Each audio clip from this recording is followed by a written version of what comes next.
To listen to ad-free episodes and premium bonus content, visit sinspod.co/Apple to subscribe on the Apple Podcast app on your mobile device. Hey listeners, we want to hear from you. Head over to our fan list page and send us your questions, leave us voicemail, or subscribe to ad-free and exclusive bonus content. Visit fanlist.com/sinsandsurvivors to connect with us today. The following episode discusses topics related to domestic violence, including detailed accounts and descriptions that some listeners might find distressing or triggering. Listener discretion is advised. Las Vegas, with its bright lights and big promises, is sometimes called the city of second chances. It's a city of endless possibilities. People come here from all walks of life, from all over the country and the world, looking for a fresh start. Many people think of Las Vegas as a giant neon reset button, a chance to start over. One of the most sobering facts about escaping domestic violence is that statistically, the most dangerous time for a survivor is when they leave the abusive partner. 75% of domestic violence-related homicides happen after a breakup. We talked last week about how you often hear the question asked, or even ask the question to yourself, why don't they leave? This week we talk about a case where a woman tried to leave, did in fact leave, and sought help several times, but was hindered by the broken system. Tragically, her pleas for help to authorities and the system were simply rejected. She filed for an order of protection against a man with a history of violence so extreme that he put his then 5-year-old daughter in the hospital at one point, but was denied.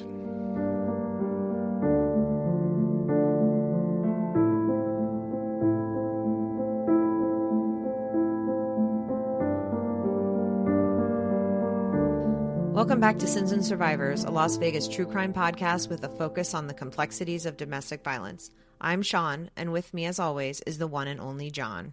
I am the only John in the room. John, this week, like every week in Las Vegas, or really anywhere in America, we had a lot of news related to domestic violence. Coming up later in this episode, we'll discuss a local case that deserves much more attention, the murder of Tabitha Tazi. But first, we're going to focus on the tragic and avoidable story of Phoukeo Dej-Oudom and her family. Phoukeo was murdered on June 30th, 2016, along with her 3 children, as a part of a horrific murder-suicide committed by her husband, Jason Dej-Oudom. Phoukeo's story has been appearing in several major news publications this month, as these murders remain relevant in the context of a case coming before the Supreme Court that deals with whether it's constitutional to remove guns from those who have orders of protection against them. But we'll get into that. John, do you want to start us off with some information about Phoukeo and her children? Sure. Phoukeo, who went by Gail at work, in 2016, she was 35 years old. She was married to Jason, who was a couple of years younger, in 2000, when they were ages 20 and 18. She was a huge Cleveland Cavaliers fan, specifically a LeBron James fan, remembering, of course, that the Cavaliers won the NBA championship right around that same time, June 19th, 2016. The family lived at the Torrey Pines condominiums here in Las Vegas, and she was a stylist at Sport Clips. And by all accounts, she just lived for her children. Her children's names were Anurag Jason, who went by AJ, age 9, Zanajuk, who went by JJ, age 14, and her one daughter, Dalavan Ariel, who was 15. All of her friends agree, and all tell us she was bubbly, friendly, a loving mother, and she lived for her children. Her coworkers described her as a prankster. She was always in a good mood, and she never seemed to let her situation get her down at work. Her coworkers at Sport Clips said that her kids would often join her at work, and they were the best, most well-behaved kids, so polite, so bubbly. Neighbors said they saw them playing outside a lot, and said they seemed very happy. One said that she saw Phoukeo walking with her kids every day, and sometimes they would go to a local park and have picnics. Anurag's teacher, the youngest, described him as being caring and helpful, an overachiever, an excellent student, and a beautiful light in the classroom. They called him AJ. He was great at math, and he was withdrawn from school in January 2016 to be homeschooled. Dalavan was amazing and nice and gorgeous, and she always tried to make people happy and lit up a room with her beautiful soul. So, obviously, these people are more than what happened to them, but unfortunately, this is all we were able to find out about them. We posted some links to articles containing some photos, which normally we wouldn't really do, But since they're all gone, it's a nice way to see them, remember them, and honor their memories. Now regarding Jason. Jason was 34 at the time of his death. He was born in May of 1982. According to court documents, Phoukeo listed him as being unemployed. He has some criminal history, non-domestic violence related criminal history. He was charged with felony theft and forgery in 2007. He pled guilty to the theft and the forgery charge was dismissed, and he was on probation until 2014. So Phoukeo and Jason got married in Franklin County, Ohio in the year 2000. In her order of protection application, Phoukeo reported that as of 2016, she had been with Jason for 20 plus years and living together with him for 20 years. So that means they'd been dating and living together since they were teenagers. In the show notes, one of the more chilling items you'll find is the actual order of protection request in Phoukeo's own handwriting. When we read through it, we were at a loss as to how this thing fell on deaf ears. As for his domestic violence-related criminal history, in Ohio, Columbus police responded to a call, and Phoukeo told the police that Jason had been beating and kicking and choking their daughter Dalavan. He put his daughter in the hospital, and she was 5 years old. Phoukeo herself suffered injuries to her head and neck from Jason punching her. On that occasion, Ohio police declined to arrest Jason, and on their report it is listed, and this is actually true, as not a crime / other service. They instead left Phoukeo resources and information on protection orders. So 5 hours later, on that same night, Phoukeo calls the police again to report that Jason is calling her because she left and saying things like something was going to happen to her because she left. And according to the police report, a friend tried to call Jason and get him to calm down, and the friend had told Phoukeo that Jason said that if he did not find out where Phoukeo was, that he was going to kill somebody. The family moved from Ohio to Las Vegas in March of 2015, presumably after Jason's probation ended for that theft charge. We don't have any information on what might have happened in between 2005 and their move in 2015. According to their new Las Vegas neighbors, they were a quiet couple and friendly. One neighbor said he'd seen Jason repairing a motorcycle in the parking lot of the complex and that they seemed like just an average family. And when they first moved in, they went around their apartment complex to meet people, to get to know their neighbors. Especially, they made it a point to get to know their kids' friends' parents. And to me, John, this gives me the feeling that they were trying to make a fresh start. They want to become part of their new community. And it also seems like as late as 2015, she was giving Jason every chance to be better. The couple separated on March 26th, 2016, and Phoukeo moved into her cousin's house. As I mentioned, there's a lot of detail in the order of protection, and we will provide a link to that so you can read it. Shortly after, according to what Phoukeo told coworkers, Jason took the 3 kids to Ohio without her permission and without even telling her. And when he finally came back with them, she had had enough, and she filed for divorce shortly after. Yeah, on May 25th, 2016, she files for divorce. In her divorce petition, she states there is domestic violence and child protective services involvement with her family. She requested sole custody of the 3 kids and wrote, quote, "The father is a flight risk, and the children need to be in my care for education purposes and stability. Father cannot hold a job," end quote. According to the Las Vegas Review-Journal's investigation, police did respond to a domestic violence call at the family's apartment in early June of 2016, but there's no additional information that we were able to locate. The police withheld that information as part of an ongoing investigation when this all happened. So I'd like to talk about a few items from the June 8th Order of Protection, just to emphasize how shocking it is that it was denied by the family court. So the denied order of protection... You could probably just take that out. I'd like to talk about a few items from the June 8th Order of Protection just to emphasize how shocking it was that it was denied by the family court. So these are quotes from Phoukeo from the petition in her handwriting. "Throughout the marriage, the children's lives, as well as mine, have been threatened. Guns have been pulled out and pointed at our heads multiple times. He said me not returning home is not an option. If anything were to happen to the children, I hope you can live with that. And again, we linked this for you to read it all. In the petition she wrote on June 7th, just the day before she filed, Jason was calling her and sending harassing text messages. She told him to stop, and he ignored her. Then later that day at 3 p.m., Jason showed up at her job and threatened to take the kids back to Ohio again and told her this will not end well. One thing I want to note that you and I talked about, in a couple of places in her petition, as you said, is written in her own handwriting.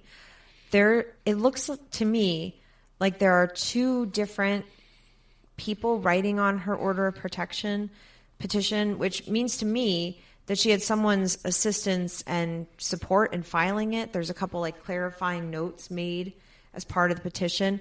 And I would have thought if she had help, that would have helped her get the relief she was asking for. But it looks to me that someone made a note on her paperwork that had the opposite effect. Yeah, I see that. The threats were made in 2000 through 2007 when we were living in Ohio. So it's written as if it was written by her, but it is written in what is clearly different handwriting. It's right after the part where she says guns have been pulled out and pointed at the kids' heads. So we have a Huffington Post article that explains the situation and why the order of protection was denied by Amy Maston, who is still currently serving as Clark County Hearing Master, bio in the show notes, because it did not meet statutory requirements.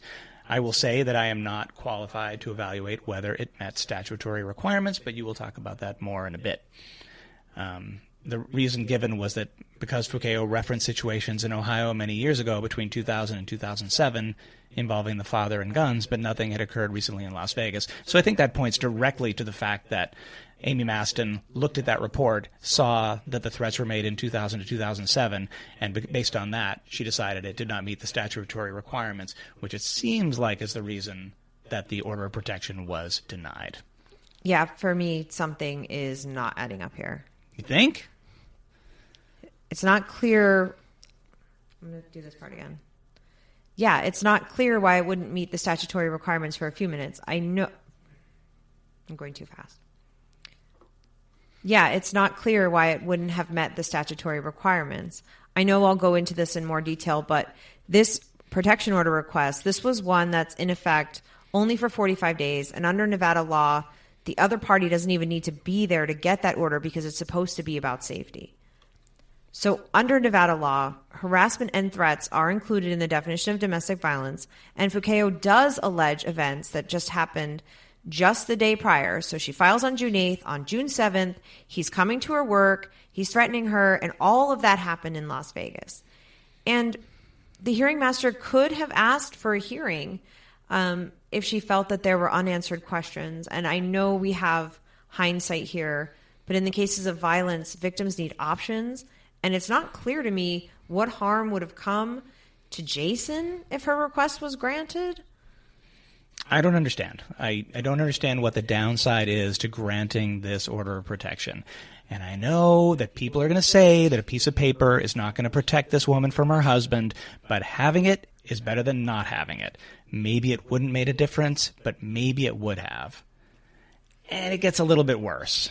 Advocates in the community explained to the Review Journal, in an article we link, that in cases where the victim files for divorce and applies for an order of protection, the family court will often deny the order because the judge in the divorce case will issue a no-contact order, which didn't happen because Phoukeo was in hiding on June 22nd when her initial custody hearing was heard, so the case was dismissed. So shortly after the order of protection was denied, according to her coworkers, Phoukeo started missing shifts at work. The Review Journal has reported that on June 18th, 2016, Phoukeo quit her job. She texted her manager, quote, "I cannot work. He'll know where I am. I have to quit now," end quote. According to her coworkers, she was scared for her life. And as John said, on June 22nd, there was a custody hearing related to the divorce, but neither Phoukeo nor Jason showed up, so the motion was dismissed. And that brings us to June 29th, 2016, the night of the murders. So on that night, around 7 p.m., Las Vegas Metro Police received a call about a woman running through traffic. This was Phoukeo. She was fleeing from Jason. She was seen waving her arms and screaming in the road. A good Samaritan was driving by and saw her, stopped her car to pick her up. Jason then followed them in his car and pulled up beside them and threatened the driver with a gun. So the driver, of course, pulled over, and Jason pulled Phoukeo out of the car at gunpoint. And security footage showed him forcing Phoukeo into his black Mercedes and him driving away with her hanging out of the car window. She was able to get out of the car, and again she runs. She runs around through the drive-thru of a Walgreens pharmacy. He fires 4 shots at her. 1 hits her in the back of the head. Another Good Samaritan bystander finds her body just minutes later and attempts to render aid and CPR, but Phoukeo was gone. So then around 8 p.m., as the police are processing the scene where Phoukeo had been murdered, Metro gets a call from a relative of Jason's, calling from Ohio, saying that Jason had texted him, saying he was suicidal and distraught, and reporting that he had done something wrong. So at this point, the police don't know these 2 incidents are related. Officers are dispatched to the family's apartment, which is close by, and when they pull up to the complex, they notice a car that matches the description of the car that was chasing the woman at the Walgreens. So they go into the situation cautiously, and they start to put 2 and 2 together, anticipating a standoff. They set off flashbangs and order him to come out. He doesn't respond. So when SWAT officers show up at the apartment, they wait for a few hours until they realize that the children are in the apartment, and they decide to breach. And when they do, they discovered all 3 children are dead from gunshot wounds, and Jason is as well.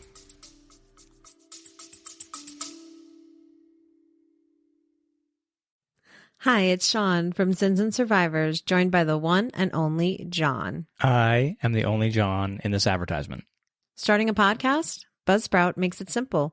It's our choice for hosting Sins and Survivors, and here's why.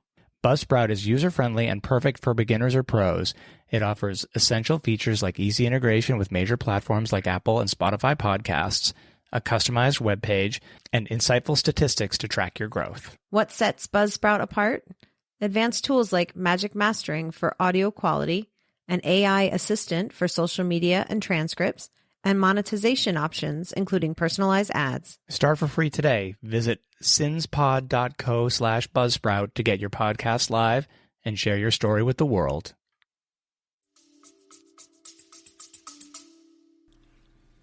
One of the important issues we want to discuss around Phoukeo's case is, again, the most dangerous time for survivors is when they leave. This statistic comes from the Center of Relationship Abuse Awareness. I'm going to say that again. One of the important lessons we want to talk about with regards to Phoukeo's case is that the most dangerous time for survivors is when they leave. These statistics come from the Center for Relationship... I don't know why I can't say that. This statistic comes from the Center for Relationship Abuse Awareness. 75% of domestic violence homicides occur upon separation, and there's a 75% increase in violence upon separation for at least 2 years. And I know we can see that pattern here with Phoukeo. She moves out in March. He takes the kids in April without telling her. She files for divorce in May. His threats continue to escalate. He's coming to her work. She files for the order of protection. It's denied. She quits her job. That's how bad it's gotten for her. And it's obvious here that the systems we had in place to help create a bubble of safety around survivors, around people like Phoukeo, has failed. It failed in this instance. So just to add some more detail to the order of protection information, in Nevada, you can get a basic temporary order of protection, which is what some people might call a restraining order. You can get one without the courts holding a hearing, which will order the other party to stay away from you, your kids, your workplace, etc., for 45 days. The court will even serve the notice on the other party for you. If you meet the statutory requirements for domestic violence, the court should offer you that short time of protection. What happened was, after the murders of Phoukeo and her family, the Nevada legislature in 2017 session did take a look at the statutes around domestic violence and order protections, and they did take steps to try and strengthen what protection could be offered by an order of protection. So we mentioned the temporary orders, but a victim can request an extended order, which can last up to 2 years. It used to only be 1 year, but in 2017, the law was changed to make it 2 years. And for this order, the court has to hold a hearing. But at that point, an offender could be ordered to turn over their guns or be prohibited from purchasing guns. And that was something that was added in 2017. And the Nevada legislature also passed a bill that year that required employers to provide leave, could be paid, could be unpaid leave, but some type of leave to domestic violence victims and additional protections, which can help when you're trying to escape domestic violence, and maybe you don't need to quit your job in order to do what you need to do to get safe. And just as an aside, if you're convicted, if a person's convicted of the crime of domestic violence in a criminal case, you can't own a gun. Nevada's red flag law went into effect in 2020, allowing for guns to be removed from high-risk individuals, which could be domestic violence offenders or other individuals that law enforcement or even family members think are at risk for harming themselves or others. But definitely in future episodes, we're going to talk more about the relationship of guns, domestic violence, and mass shootings. So that'll be fun. On the national level, related, in November of 2023, next month, the U.S. Supreme Court will hear oral arguments in the case United States versus Saki Rahimi. So this case deals with the issue of whether an existing law, 18 U.S. Code Section 922, which we'll link in the show notes in case you're interested in reading that, violates the Second Amendment. In short, the law prohibits the possession of firearms by persons subject to domestic violence restraining orders. I really recommend reading the SCOTUS blog article on this. I'm not a lawyer, but I find this stuff really interesting. We will link it in the show notes. I would read it to you, but you'd turn this off. Another thing I want to touch on here, again, is the idea of victim blaming, which I think if you're listening, you understand that's a topic you're going to hear about a lot as we talk about these cases. On the R Vegas thread on Reddit, always a scary place, there's a conversation from the time in 2017 where you can see someone comment, maybe she should have left him a long time ago. And as another person in the thread points out, Phoukeo checked all the boxes and tried like hell to get away from Jason. She moved out, she physically removed herself from her and her children from the situation, and literally hid from him. She filed for divorce, and she filed for an order of protection. And as I said before, at the end of the day, of course it's true that a piece of paper won't protect you, but that's not the point. In our last episode, the victim was physically unable to leave. She was literally handcuffed, whereas Phoukeo did leave. In this case, it was the broken system that may very well have cost her and her children their lives. I'll also say that I think it's natural to search for simple solutions and think that because we can come up with simple solutions like just pack up a bag and go. This isn't the reality, though. And I think that's more of a coping mechanism we use to convince ourselves that this will never happen to us because brains are funny like that. I kind of just want to share a little bit more about what happened after Phoukeo and her kids were murdered. On July 1st, 2016, there was a memorial held at the Walgreens where the murder took place, and the children's teachers were there. People lit candles and shared messages about the family. So, John, in about a year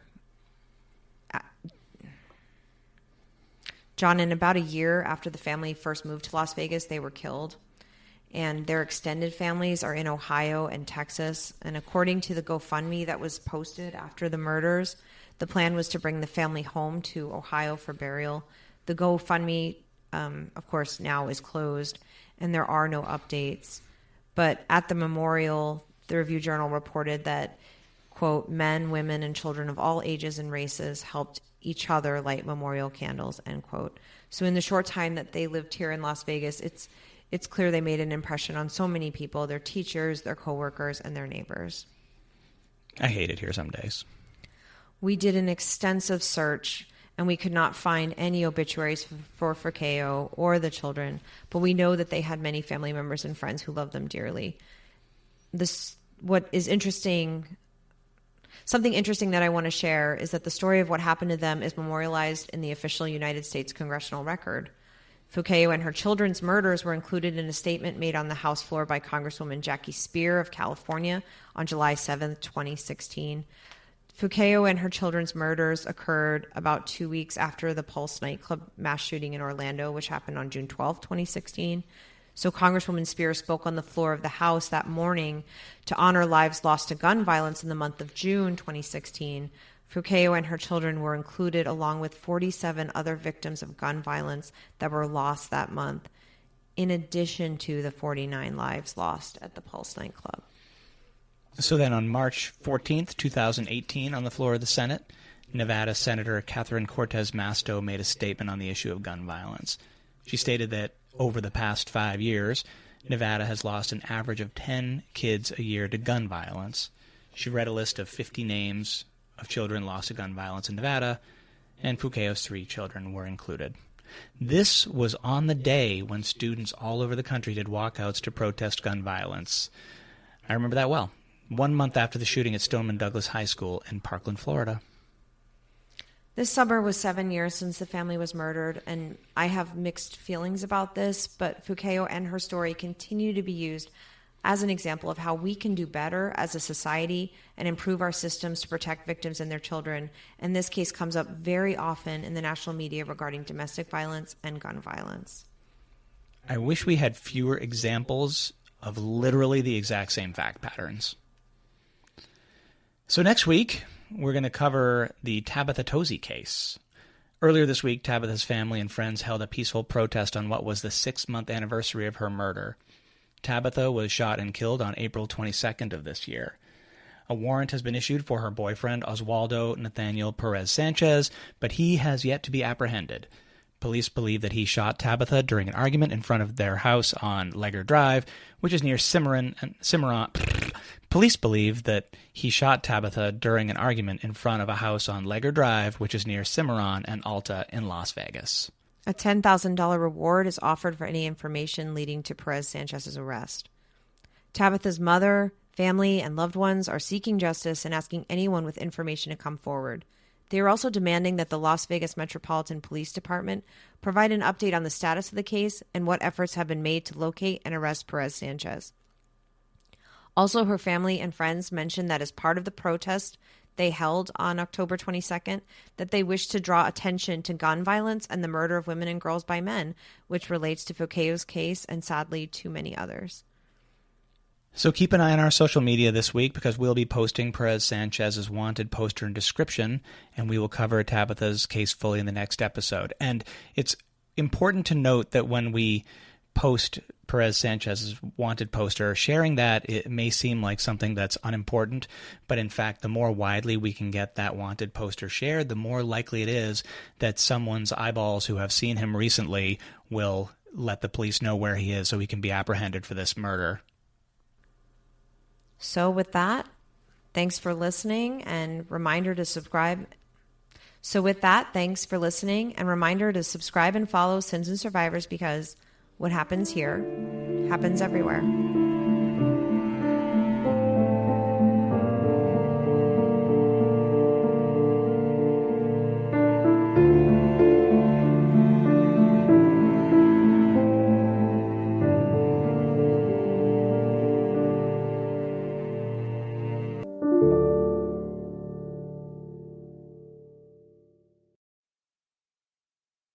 Thanks for listening. Visit sinspod.co/subscribe for exclusive bonus content and to listen ad-free. Remember to like and follow us on Instagram, Facebook, TikTok, and Threads at Sins and Survivors. If you're enjoying the podcast, please leave us a review on your podcast platform of choice. You can contact us at questions@sinsandsurvivors.com. If you or someone you know is affected by domestic violence or needs support, please reach out to local resources or the National Domestic Violence Hotline. A list of resources is available on our website, sinsandsurvivors.com.